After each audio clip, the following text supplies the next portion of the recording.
So guys, we are back, and this is Monaco, one of the trickiest circuits on the calendar. But if you have a league race, if it's wet or dry, you are in the right place. We are going to start off with the perfect dry setup. So aerodynamics, you want the front wing aero at 50 and the rear wing aero also at 50. Transmission, you want the differential adjustment on throttle at 80% and the differential adjustment off throttle at 35% and engine braking at 70. Suspension geometry, you want minus 3.5 and minus 2.2 for the front and rear camber. And then you want the front toe out at 0.10 and the rear toe in at 0.20.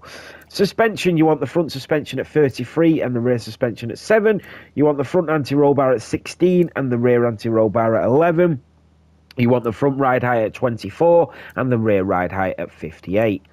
Brakes, you want the brake pressure at 100% and the front brake bias at 55.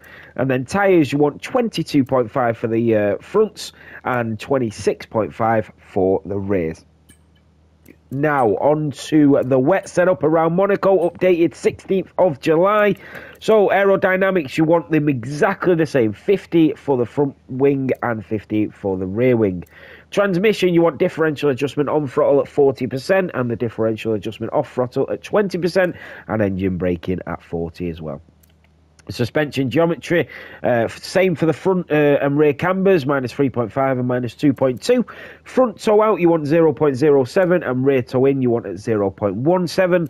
Suspension, you want 33 for the front suspension, 10 for the rear suspension, 14 for the front anti-roll bar, 9 for the rear anti-roll bar, 21 for the front ride height and 55 for the rear ride height.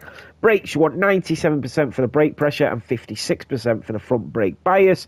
And then tyres, you want 22.5 for the fronts and 25.0 for the rears. I hope this helps you win a race around Monaco in the dry or in the wet. Make sure you check out the playlist for any other updated setups.